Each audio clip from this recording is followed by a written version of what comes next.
Welcome along to Broken&Unseen. It's myself, Joel Yu, and Big Sam back again. we are back and we are better. Today, joining us for a conversation is my very good friend and coach Flavius Nistor from professional football to professional coaching.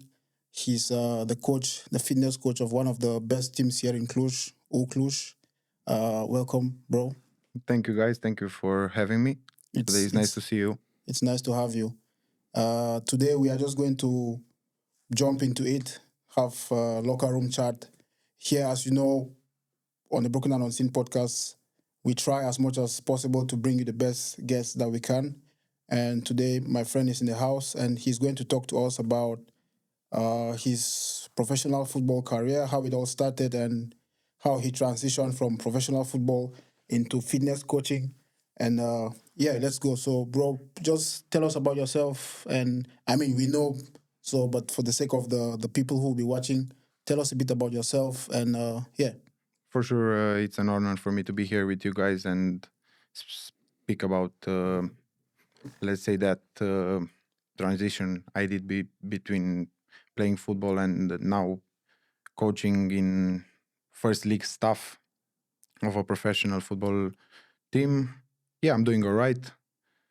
Usually busy with the program we do with the team. Most of the time, we are in the locker room, in the dressing room, in the office. Basically, that's what we do there. Like, we start 7 a.m. in the morning and stay there until the job is done. Yeah. So before we continue, I want to say I'm really proud of you. And I remember when we were training, when he was still the coach in the gym, we used to go and he would be telling us how he wants to do these certifications so he can go into professional coaching. And, you know, like usually they say it starts with the idea. Once you have the idea and you have the will, there's going to be a way. So I'm really proud of you. And it's good to have you here with us. And maybe before Big Sam has a question for you, I want to ask you. I remember when we used to play for Senatatia. At the time, you were still doing you were doing your school. Yes, so I started my university when I was still playing football. Yeah, Because, I've always been this sport guy and I wanted to have a backup in case everything is happening. Like, you never know when you play professional football. Maybe some injuries can appear, maybe you lose motivation. You never know what's gonna happen. So yeah, I always wanted to have this backup plan because I don't saw myself doing something different, like to get outside this sports world. So that's why, yeah, I started the university back in the days I was still playing football.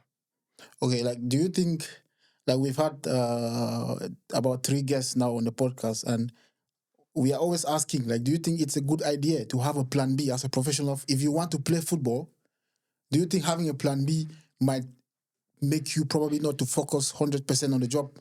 I think that was not really 100% what I wanted on starting the university, but our how parents are these days. They always try to give the best to their children, so they always suggest me to have a backup plan. So maybe that's why I took this decision to have a backup plan. Yeah. Because my parents were always talking with me about, okay, in case football is not going to work, what you are going to do.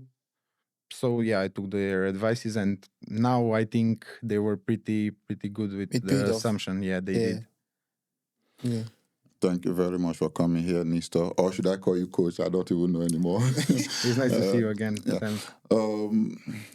Look, we're really proud of you because it's been a journey. Looking back to how it all started and where you are right now, probably it's not where you want to stop and you still want to go further, but where you are right now, looking back, you know that is a step forward.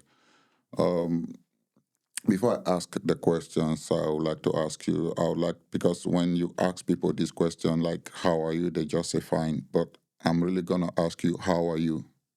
I mean, I'm really good. I'm doing what I like to do. what I've been working on all these years you speak about. Yeah. Because, I think everybody has goals. And one of those goals that I had was to make it in a professional level coaching, let's say it.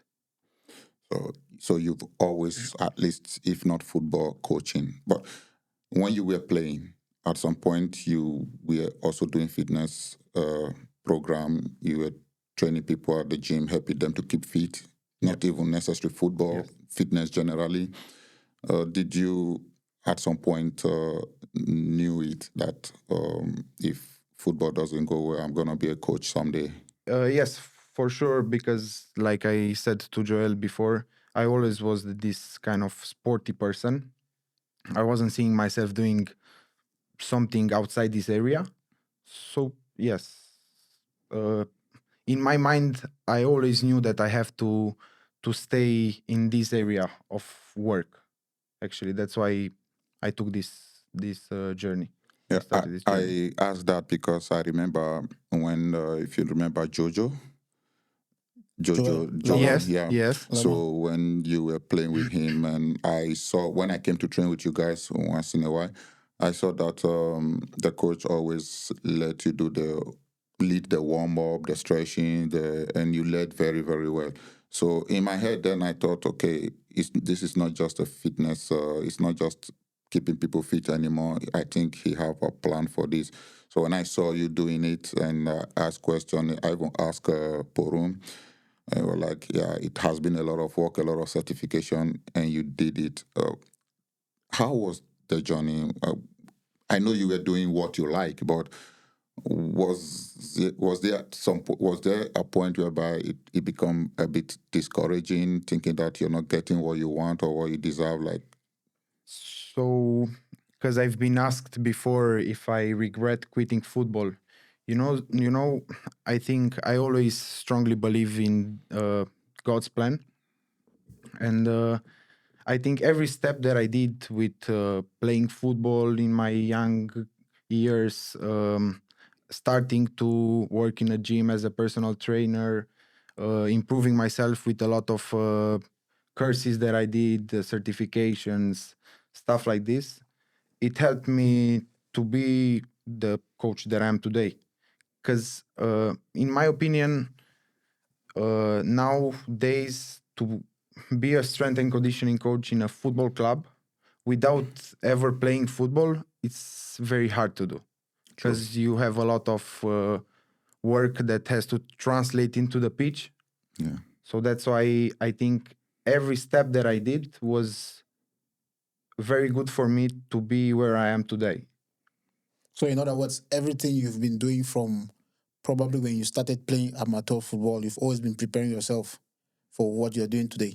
For sure, I think that was Yeah. God's plan. Yeah. And I think, like this started with us because from way back when we played for Senatatia, you were playing center back, I was playing defensive midfield.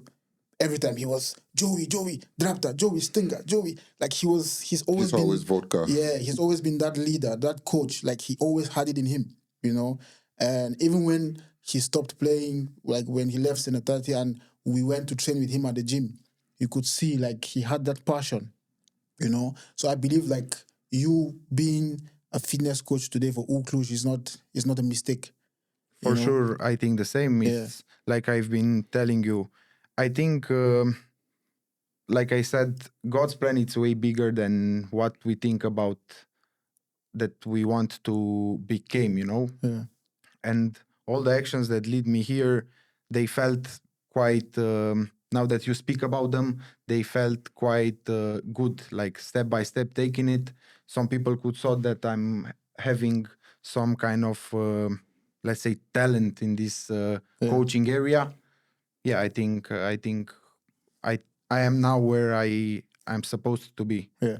So how did the relationship between professional football and fitness coaching, how did this transition happen? Like, for example, did you just decide to transition from playing professional football into coaching, or was there some sort of injury, or was it just a decision? No, it was not really straight to jump from playing football to being a strength and conditioning coach in football. Because at the time when I quitted football, I firstly start working in a gym as a personal trainer. I was outside football, let's say, for 1-2 years. And in that 2 years, I took a lot of certifications, a lot of courses that I did before. And, no, being away from what you like, what you did all your life, was not I was not feeling happy at the time, I mean, I was not feeling sad neither, but I felt like something is missing. So that idea started in my mind when I already knew that I'm in let's say, academic way, I'm already at a good level. Okay, I said, okay, let's combine the football with this education that I did. So yeah, I think those steps helped me to be you where I'm now. mentioned something now about not being happy with what you were doing. You remember we asked Porum this question, if he was happy not playing football, if he was okay with the fact that he's not playing, and he said he's very okay. But like most people I talk to, most former football players, like me and him, like I'm not really happy about the fact that I didn't end up playing professional football, Like at the back of my mind, like I'm always thinking, what could I have done better? What went wrong? So I'm going to ask you now, like the fitness coach, what do you think professional football players can do in terms of how they live their lives? Because for me, like I tell people every time, I feel like even if you are a professional 100 at the top level, your body can still fail you. Because if I was to die tomorrow, I would tell myself like I gave my all, I did my best. Because when I was playing, I was training 3 times a day. He can tell you. 5 a.m. I go to run, I come back, I stretch, go to the normal training at 10 o'clock. They want to say, like, in the evening, I go again, like, no alcohol, nothing. But then the injury still came. So tell us, like, what is it that probably you think football players need to do to be able to stay fit and not get injured? Do you think injuries can be avoided? So when we talk about injuries like without the contact, yes, they can be avoided. For sure, you can see injuries at the topest level, like players of Real Madrid, Barcelona, they're getting injuries. So yeah, but you can try to manage that with the life you live outside football, outside stadium. We call that the invisible training, actually. What you do in the recovery area, what you do when we talk about recovery, for sure, it's sleep, the extra work you do outside the training when you work like an individual program in a gym, sleep, recovery, nutrition, those factors are for sure influencing your probability to get injured or not. Okay, so for example, you mentioned the injuries that are no contact injuries. Yeah. My injury, for example, wasn't any contact. Yeah. So and I don't think, for example, I've played it back in my mind so many times. Like, what did I do wrong? But I don't think there's something I could have done better because like the ball is coming. I went to the air to get the ball, and as I come down, my knee just twisted. Yeah. And I don't think. Do you remember the injury that Zlatan Ibrahimovic had when he played for Manchester United? Yeah. It's the same thing. Yeah, because of course we have to take into consideration to be unlucky. Sometimes stuff like this are happening even if you are 100% prepared, even if you are 100% fit. Things might happen. So yeah, these are not things that you really can control. You just have to see how you can come back after those kind of moments in football. I think that's even more important than considering yourself unlucky. Okay, so this happened. Let's see how I can get myself back. But yeah, for sure, luck or unluck, it's part of the process. Yeah. So he agrees also. No, I'm gonna take us back a little because he mentioned Porum. when he asked him if he was happy, he said yes. That's because it was his choice at some point, even though there was a little bit setback with injuries. It was his choice at some point that, okay, I don't want to play anymore. Yeah. You know, so he can easily say, because he's happy with his choice, it's fine. He is not happy because it wasn't his choice to stop. The same for me. There was a time he asked me, do you think you gave up too quick? I was like, there was nothing I could do. I mean, even though I tried, there was a mental trauma that was there that I couldn't help, every time whereby I need to be careful.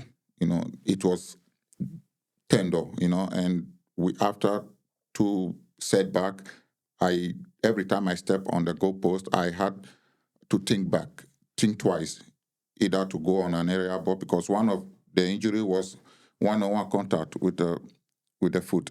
Mhm. The second one was me picking the ball, coming down, hitting the hand on my own defender's head. And that was how I had to go to the OR for the second time. So it was not my choice. You just mentioned right now that you're okay with not playing anymore. You're okay just because now where you are now, I mean, you had to make a decision. Yes. So combining these three cases, how would you summarize it in one or two words and say, I think I'm okay with what I have now, even though I didn't play anymore? So I'm very happy with where I am today, and I can say that I made this decision to quit football very easily because I didn't felt like, for me it's not, I try not to live with any regrets, and this decision I made was based on numerous factors, a lot. Like when I first left Cluj to went for a second league team trial, I sat there for like a month for that team to see me, and I felt like I'm not ready to sacrifice anything for football. That was the moment when I decided to quit, because I saw myself not being able to sacrifice everything for football, which is very unexpected. That now for this the job that I'm doing, if I would have to move outside Cluj, I will do it like this, because I feel way happier now than back in the days when I was playing football. Oh, I see. So do you think that you could have done something different then? Why I'm asking this is because the switch for you was like, it's like, I agree with the second plan too. I always talk with Joy like it's always good to have a second plan. We argue about it at some point till he got to realization that a second plan or plan B is necessary. You all along you had a plan B in your head, in your mind, or working towards it with your certification and stuff. So did that make it easier for you because switching, you wanted to play the game, you know how to play the game, you love the game, but not ready to make that sacrifice? Was it because the system failed you, or the football was not just going as you would want it to go for you? I think was a little bit of both, but for sure the system was not exactly how I imagine it to be. Being like around 17 years old, 18 years old, and back in the time the payment salaries at that kind of level were not very good. Seeing all my friends having that were working outside football and outside this area having money to, I don't know, buy stuff, clothes, things like this, and me not being able to do that. I always thought about, okay, let's think about something else, because I can see with this I cannot let's say step up in life. So yeah, that's why maybe this was another let's say problem that I had back in the day, not being able, because my parents couldn't help me with, I mean, they couldn't help me with a lot. They made everything they could, but around that age, you dream about a lot of stuff, Yeah. and having this kind of problems are actually forcing you to take a decision. So that's why I took that decision. Was there any time in your life that you thought of maybe try somewhere else, another country or something? I never thought about that. No. Okay. Because it was very fast. This decision, I did it very fast. I think I I never sat to think about it too much, like to live with this regret. So no, I never thought about leaving country. Now, yes, with this job that I have now, yeah, if I would have the opportunity to go, for sure, I could. So I don't need to ask anymore. Because I wanted to ask you, being a fitness coach now in a professional team, or if you had a chance to be playing professional football, if you have both of them in front of you now, which one you would have preferred? For sure, I Obviously, prefer the yeah, one that I'm living now. you answered that already, so there was no point. Yeah, so Because basically, being a professional football player and a coach for a professional football team, you are living mostly the same life.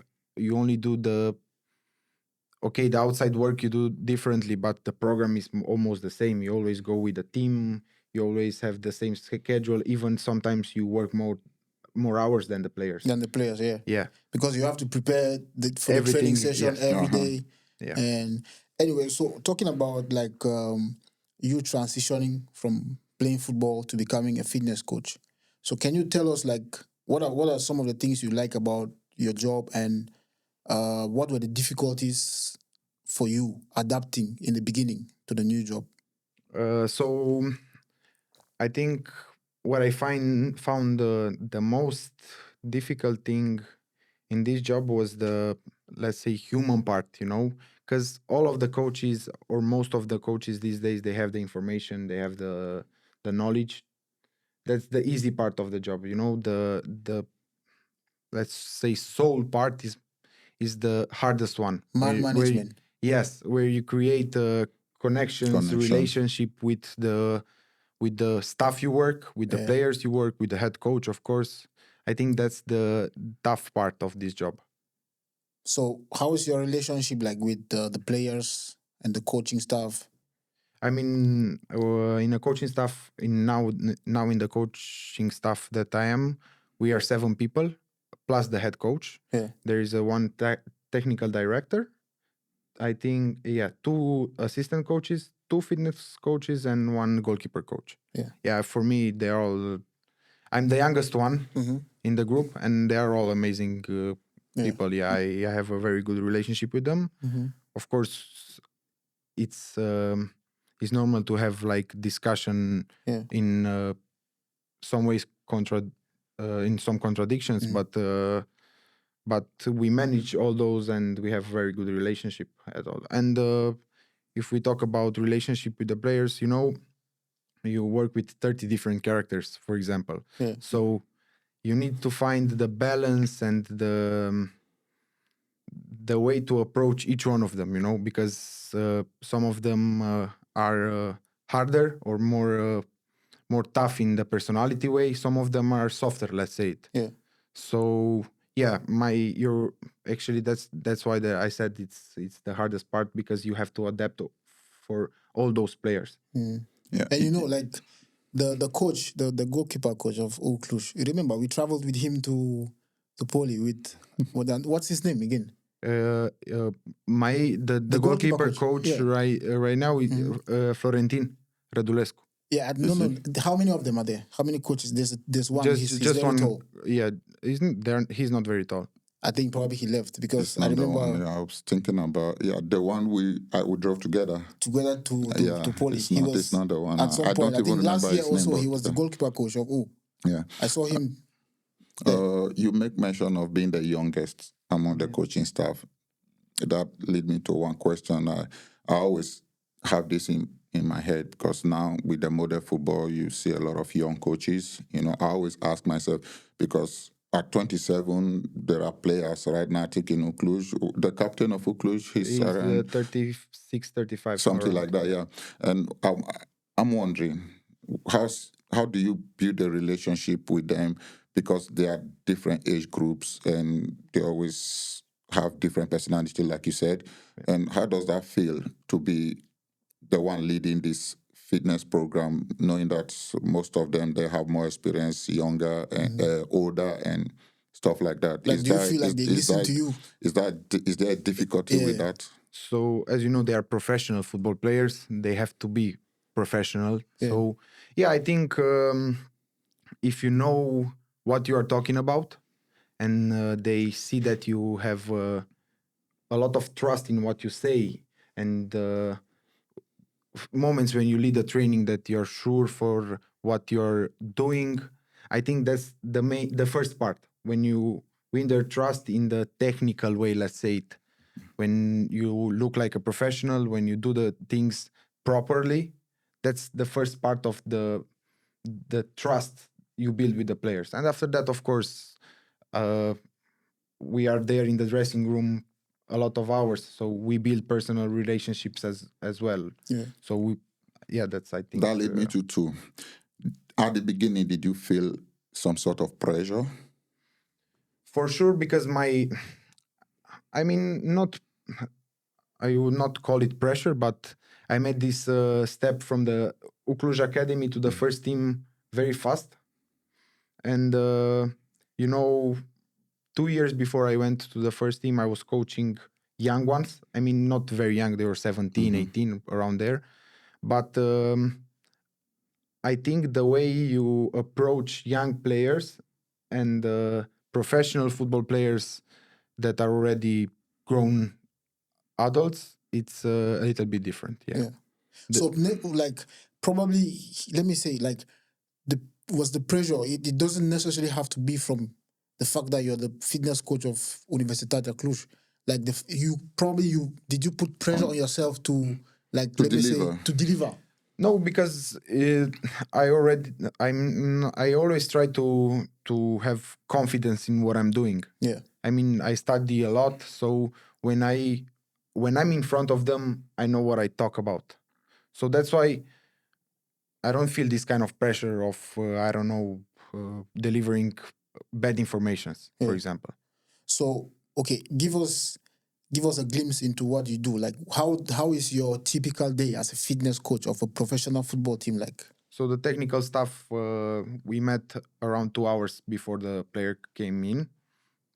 Most of the days we are in the stadium around 7 in the morning. First thing what we do is schedule the program for the day we are in. We see the healthy. Let's say if the players are healthy for the day to train. We spoke with them of how they are feeling. We're taking feelings every morning. We have an app that we use for those feelings before training. We schedule everything together with the technical part, and then when players came in, we start working with them in the gym. So we do activation, prevention programs, uh, based on individual what they need. After those, in some days we have the video analyzed. We usually, because now we have a lot of foreigner players, I help with the translation for them in those video analysis, and then we move to the pitch, where we are most of the time responsible with the warm up. Of course, when we schedule the training for that day, we have this implication in the part where you lead the intensity of the training. So we schedule everything on days. Some days are more intense, some days are less, with Okay. less intensity. And after we finish the training on the pitch, we get back into the gym with the players and do the programs they have. Some days we work on lower body strength, some days we work on core, stuff like this. And after that, we not supervise, but we help the medical staff with the recovery. You do with the players. After all this is done and the players are leaving the stadium, we download the data we take from the GPSs, because we monitor the training with the GPSs. We interpret the data and actually have an idea on how the day was and how we can schedule the next one. So Okay. basically, I mean, when I worked with you, technically, I know how sound you are, but you were never this loud personality. I'm not talking about in the field because as a defender, you speak a lot. So, has this job changed your personality? Are you louder now than you used to be, or you just still deliver the technical messages and you're still the same? I don't see myself a loud person. I've never seen myself a loud person. I can say I'm not an introvert. I don't really neither don't talk at all. But I don't think this job changed me in some ways in my personality. I think just of course you grow up, you get more mature. Some things might change, but not because of the job. It's just because of how life is starting to be for me, based on the experience that I live. It's not the job that changed me. Maybe it's just the, let's say, the pressure that comes with the job, with this job, and some in some way you get more mature of how you handle this kind of situations. Actually, that's I think the only thing that changed about me since I started this. I think I agree with that point. At some point with U Cluj, I think last season they did very well. Yeah, last season was an incredible. Congratulations for that. But and I don't think you had a lot of losses. But my question is, as a player, then we can both relate when you lose a game, when you can't sleep or something, when you have to think about it again and again. Do you do the same now as a coach? As a When coach. if you lose a game, do Yeah. you still have that sleepless night? What you could do better, or what you could have done, or you think that, or if I had given this kind of advice about the other player, maybe. For sure, we have this kind of situation. I mean, I can give you an example. Sometimes after, let's say we played 21:30 in the night, yeah, I had nights when I sat at the stadium until 3 a.m. in the morning, would analyze what we had to do better, speak about what happened. You know, as you know, in football, not all the things are always going the exact way As you planned. As planned, yeah. accept them to go. But we always try to stay positive, find solutions of how we can improve what we didn't had in that day. Because as you know, because you played before, football is not an exact science. You can do all the things perfectly, and the result can go wrong. Yeah. And you can do all the things wrong, and the result can be perfect. So that's why we never I mean, I tried never take this very personally. I'm just trying to improve myself, and find ways to get the team better, the players better. Basically, that's it. So let me ask this quick. Sorry, based on your opinion, Yeah. results versus performance. Actually, when you work in a professional level, results means performance. Yeah. Because nobody will say, "Oh, the team looked so good physically today, but you lost 1-0." Yeah. When you lose a game 1-0, even if you looked incredibly good in the physical way, nobody will talk about that. Yeah. So it's all about results. So no matter how you play, if you get a result, it's all good. No, there are two different type of coaching. When you coach in a, let's say, academy level, it's everything about developing. Yes. I mean, you don't think about the game at the end of the week. You're getting. I mean, you are trying to grow players. That's the main reason. But when you are doing it as in a professional way, the result is the most important thing, actually. Yeah. Because you can see even here in Romania, if you don't have results, you leave. Yeah. So, Sam asked you something a few seconds ago. You asked about how the reaction after you lost a game. So, you remember when we used to play for Senatatia? Now I'm going to ask you this question. Please be honest. Yeah. Don't worry about the fallback. Remember when we used to play for Senatatia?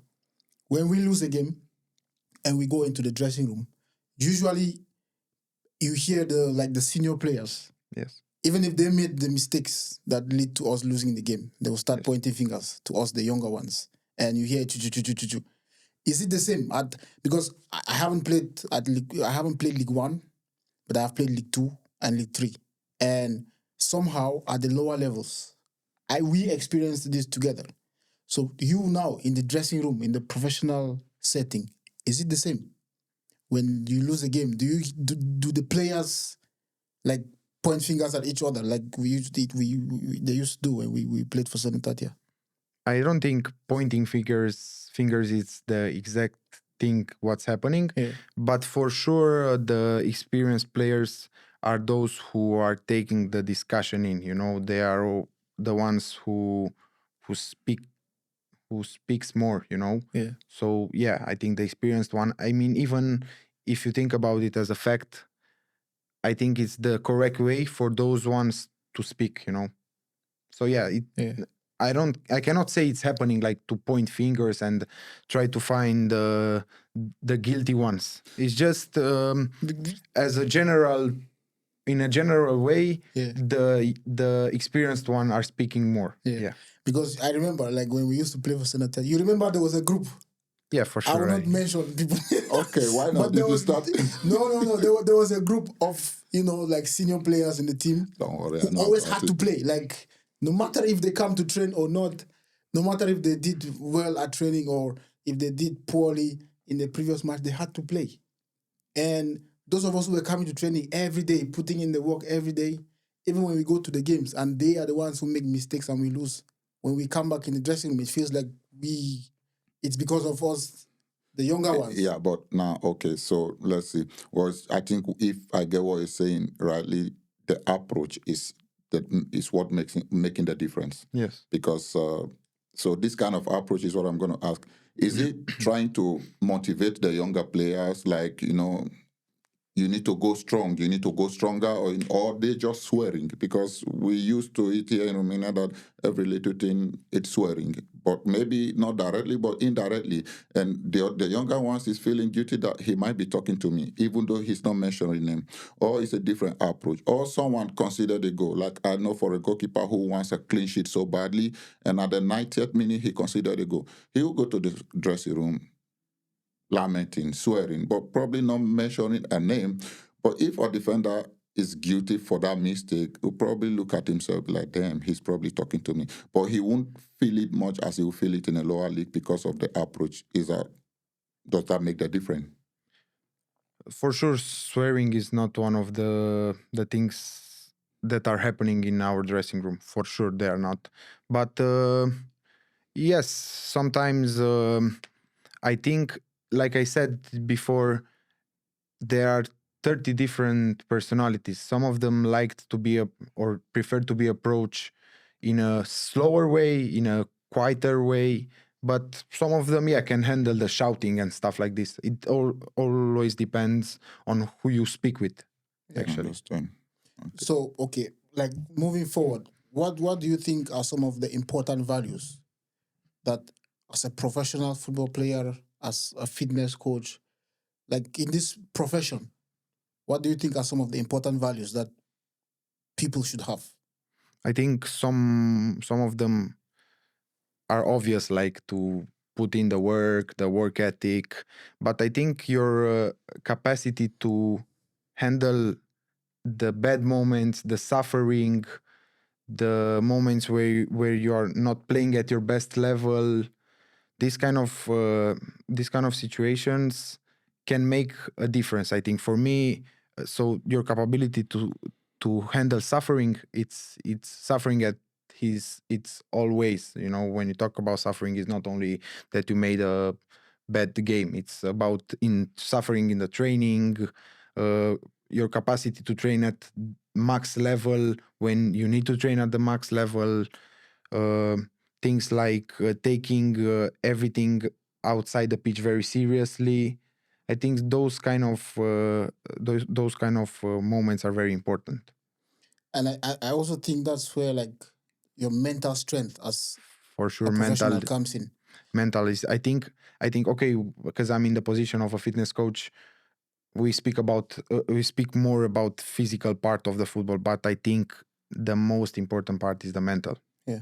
How you can handle situation and how you approach things every day. Yeah. I think it's way more important than the physical part. Even the physical part, it's a lot influenced by the mental. If you are ready to suffer, if you are ready to put 100% on the pitch, you can develop in the physical way. If I give you to do a 100-meter sprint, just for the example, and you're not giving 100%, neither of us will win something from that 100-meter sprint. So that's why I'm saying mental part in the physical preparation is very important, the way you involve in that. I'm going to ask this quick. I have to jump quick to player management here. So there's always a lot of interviews or coaches saying he's not working hard enough, he's not ready. And there's other players, there are other players that work extremely, very, very hard. Now, a tricky question here is that we also have a set of players that are very, very talented. Now, you have super talented player and you have a very hard-working player. Yeah. Now, I'm going to throw this to you as a coach. Yeah. How difficult will this be for a coach to make this kind of selection? You have very talented, very hard-working player. It's everything based on the coach philosophy. Usually, it's depending on how you want your team to play. If you want, I'm just giving an example. If you want a high pressure team, yeah, who is always doing high pressure stuff like this, you'll not choose the talented one because he's not doing the work you need your team to do. When you want, if you are that type of coach that approach more of the possession games and stuff like this, and you are, let's say, not putting that much accent on the physical part, yeah, you choose the talented one. So neither of those choices are not bad or good. It depends on how you see the game. So there are a lot of young players out there now. Some you tell them talent is not enough. Some they are not working enough. What's your advice to these young players out there today who aspire to play this game? From your own experience, it could be your personal opinion, like because you've done the job, you've trained, you've prepared them for it. So, and this guy want to be a player, he want to be the best he can be. How would you advise him not to make the same mistake that other players have made that they look up to? So we always speak about giving 100%. That's basically the recipe. Give your 100%.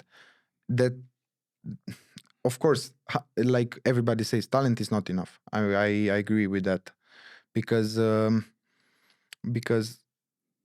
the everyday work is what is making you better. So, like I said before, at that kind of academy level, you have to think about improving, developing. What is your final goal? To be a professional football player.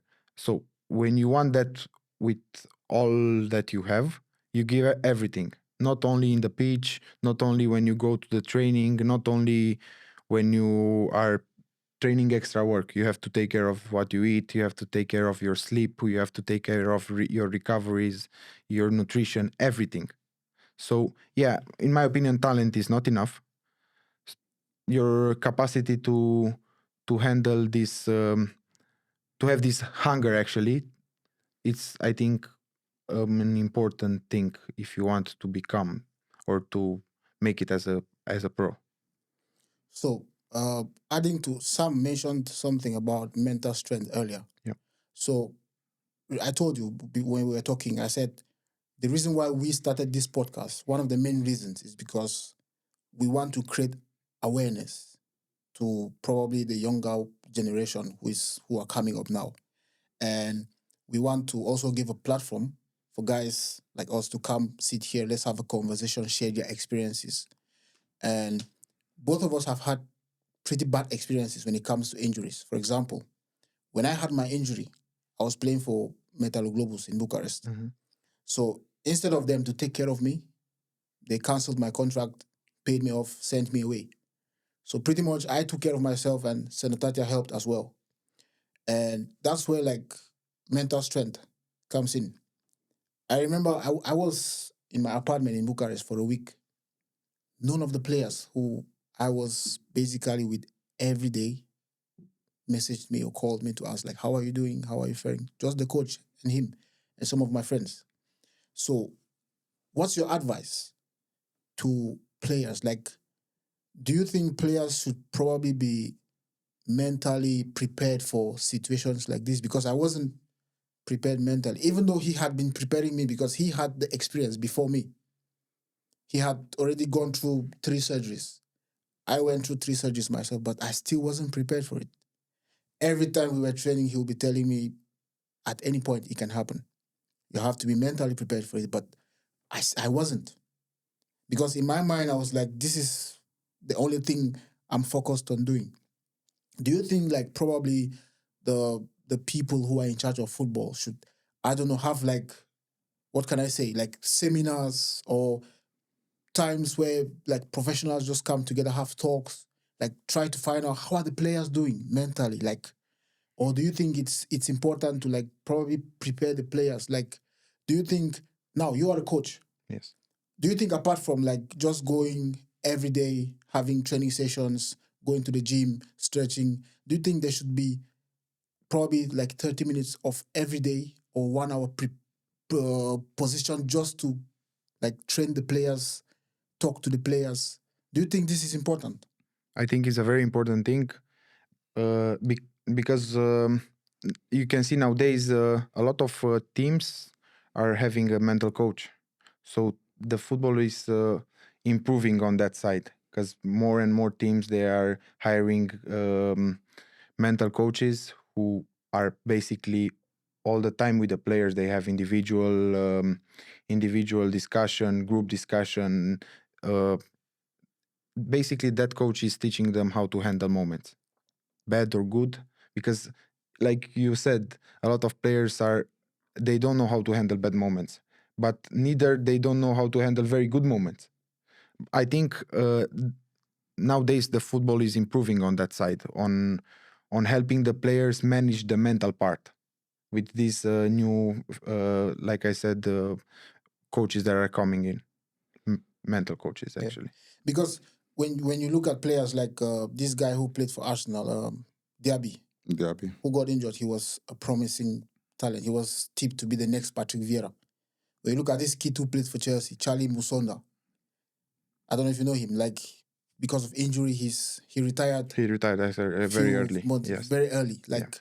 so, how do you think these guys cope? Like I think, like I said, it's depending on how much you can handle, how much you can suffer. Yeah. If you're not willing to do that, nobody in this world will make you accept those sufferings and move forward or move more for forward in football. I mean, yeah, so it's basically on how you can like I said before, how you can handle suffering. yeah. It's either you're going through it or you quit. That's You always have two options. Yeah. Because sorry, like if I'm being honest with you, I'm still suffering.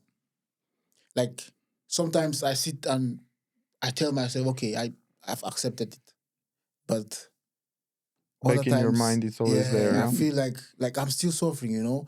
And when I feel better is when I have moments like this, especially with the podcast where we sit and talk, and so I try to imagine like what are other guys going through. Like not everyone is probably like strong enough to be able to go through this and come out the other side stronger, you know. My way to think about this is for me, or I think for everybody. I mean, I'm not trying to give advices, but for everybody should be like this. Your job, your passion, it's not all your life. Exactly. So your happiness should not only come from what you are doing at your job. You have your family, you have your friends.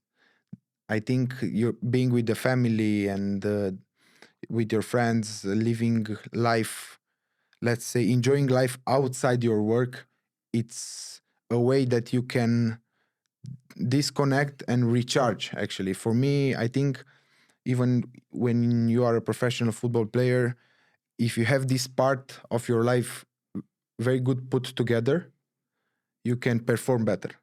So that's why I'm saying this part of the life, it's important even when you are uh, going through this kind of moments. Yeah. So when you put everything into this, for sure, I don't see it's not good to put everything. Yeah, when it's come to work, yeah, you put everything. I agree. But you can, your capacity to disconnect from there when you go home, it can help you a lot to manage this kind of scenarios. But it's really it's still difficult because as professional footballers, especially if you play a game and you didn't perform well, it's difficult to go home and disconnect. Yeah, but look, Joe, we at some point, everyone here, everyone around, I don't know who is watching, we all have one way or the other met a struggle. Even though most of us didn't realize it or accept it on time, but there's at a point in our life whereby we have to go through that meta struggle. Based on the point you made now, because I agree 100%. There was a day I realized that I just saw that my boss at the hospital is not doing very well, she's stressed, and even at the time she was supposed to be on holiday, something happened at work. She's running back to work, she's connecting with the group, chatting. No one know I did this. I just took my phone and I text her. I said, look, maybe it's not my right to do this, but with all due respect, you're on holiday, stay there.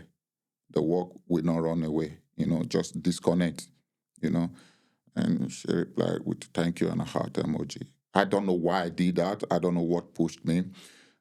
But I felt better after that because I felt like she was struggling.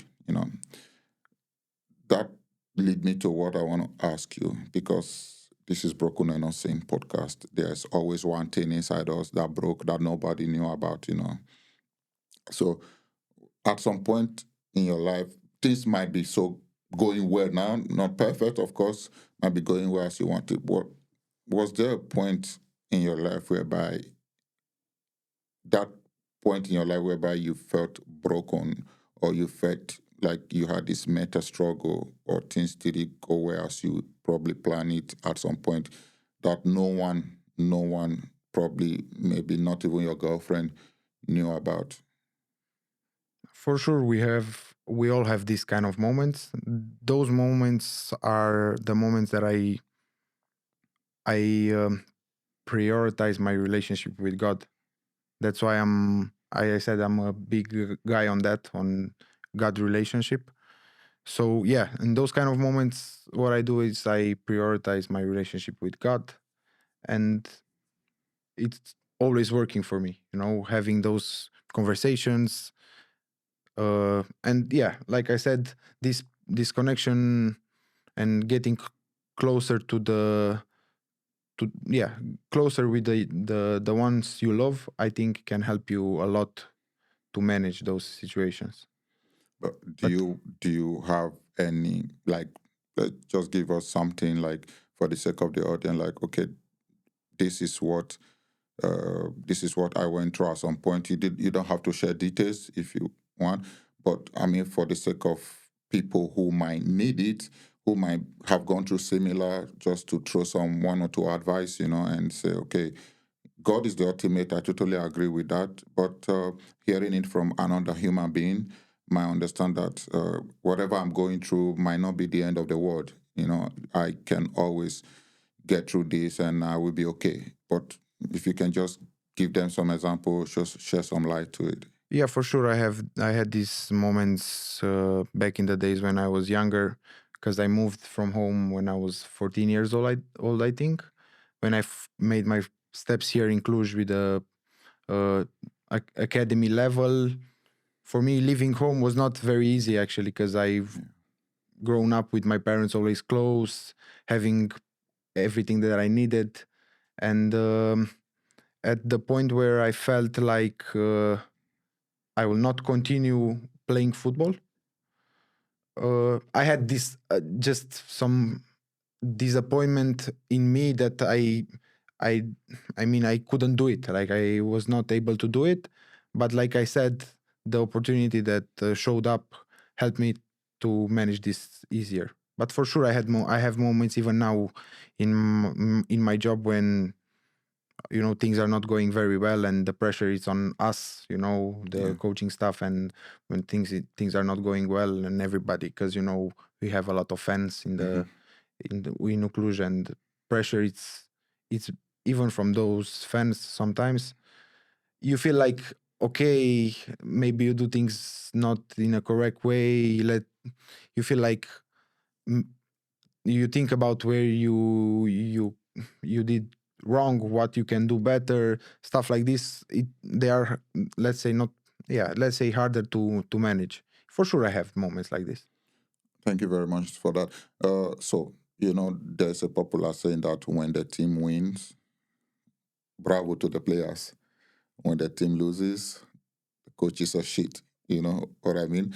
So, does that time in your career, that situation, does it unite you guys as coaches?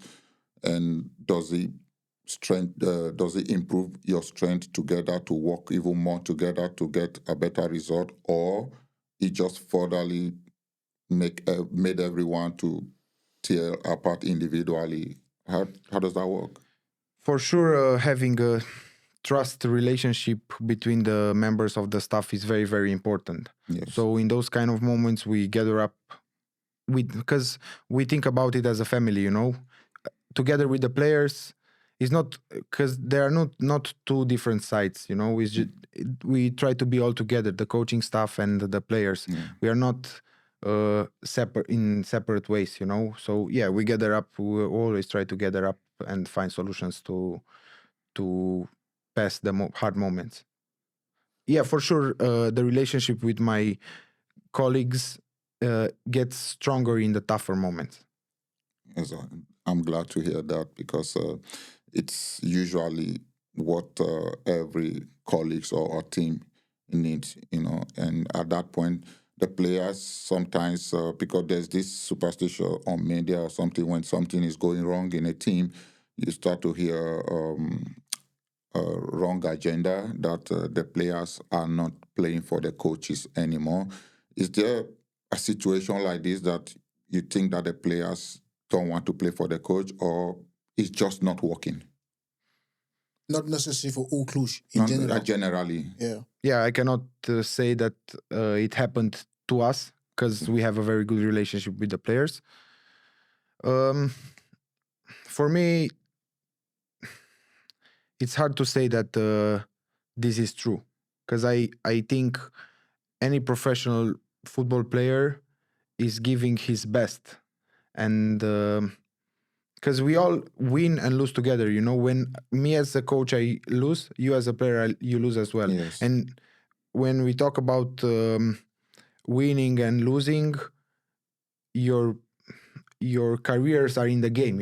If True. you lose, if I lose a game, you as a player you lose a game as well. So it's not gonna benefit neither me or you. So that's why I try not to think about it in this way.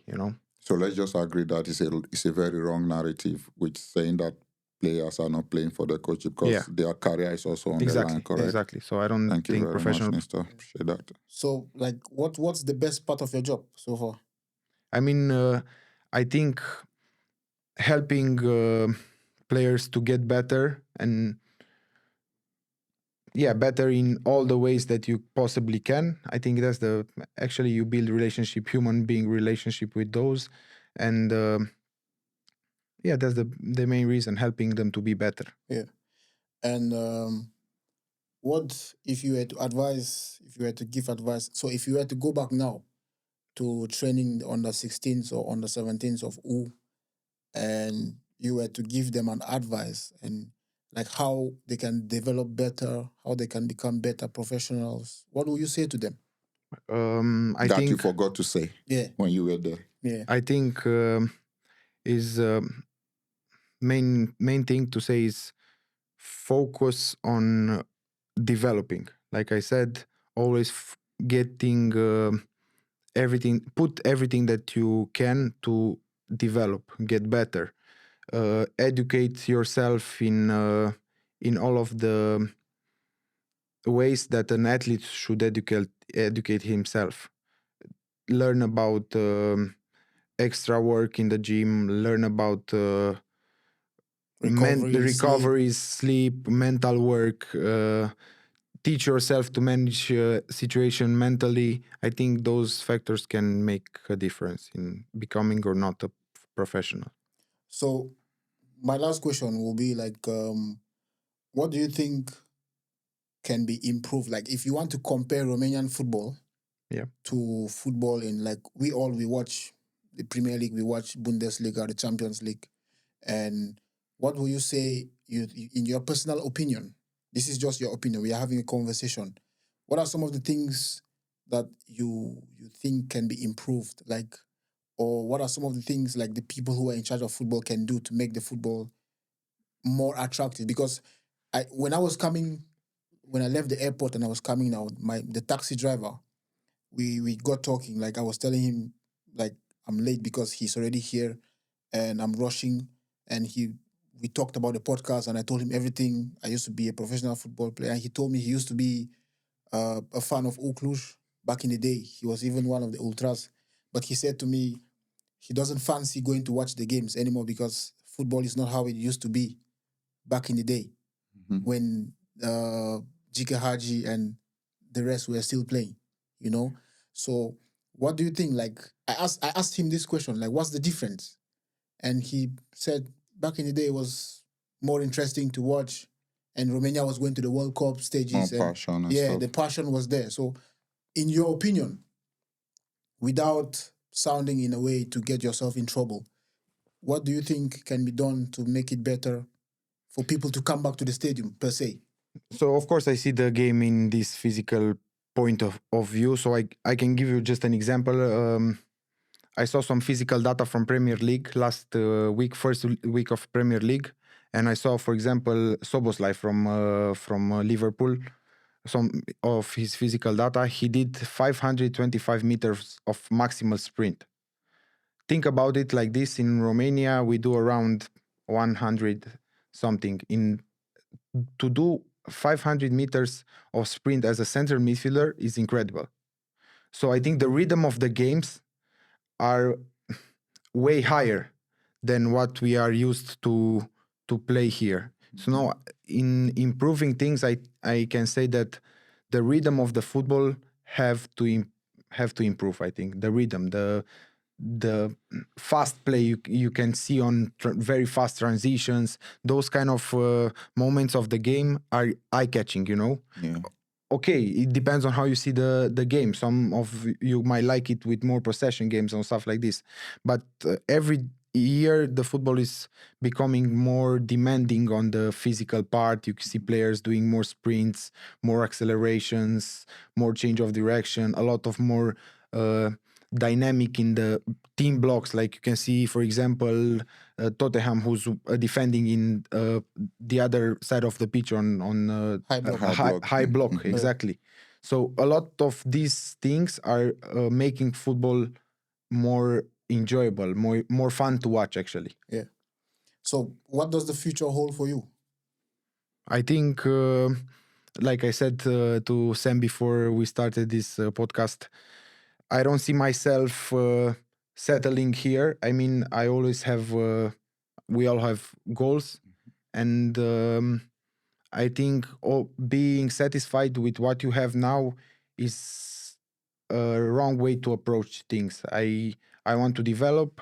I want to get better, get more informations, always trying to stay updated to what is going on this physical part of football, and we see what the future is bringing me. But for sure, it's not like I'm not satisfied with where I am today, but for sure I dream bigger. Okay. Oh, I hope you get to where you really want to be because you deserve it and you've been working very hard for it. I'm going to ask one question, as a in professional world, there's one thing you cannot avoid, that's traveling. Do you enjoy this traveling part of it?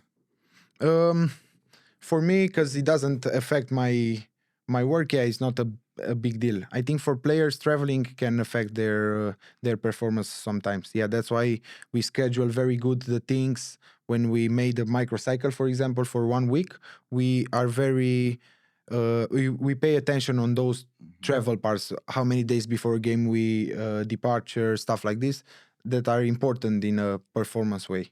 But for me, no, I think they are part of the job and not a big deal for me. Mm. I asked because lately I saw you travel a lot. I follow, I do follow you, so you traveled a lot, and it's been a hell of a journey for you. And I hope you keep soaring higher, Yeah. because I mean, The journey started with us, Yeah, so we are so- proud Yeah, of you. yeah, Yeah. yeah. and Thank you, guys. yeah, I'm here. I'm very proud to say this, and Yeah. now I can easily say, you see that guy? He's the fitness coach of U Cluj. He Yeah. used to train me at the gym when I was very lazy. So yeah, don't say that anywhere. So thank you very much for Yeah.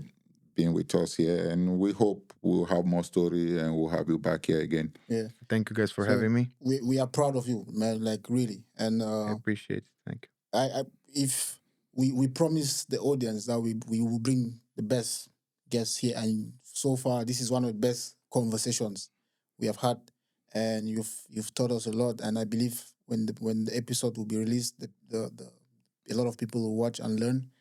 And who would you like us to bring to the podcast? Who would you like to see on the podcast next? I mean, like we talked about before we started, it's Broken and Unseen.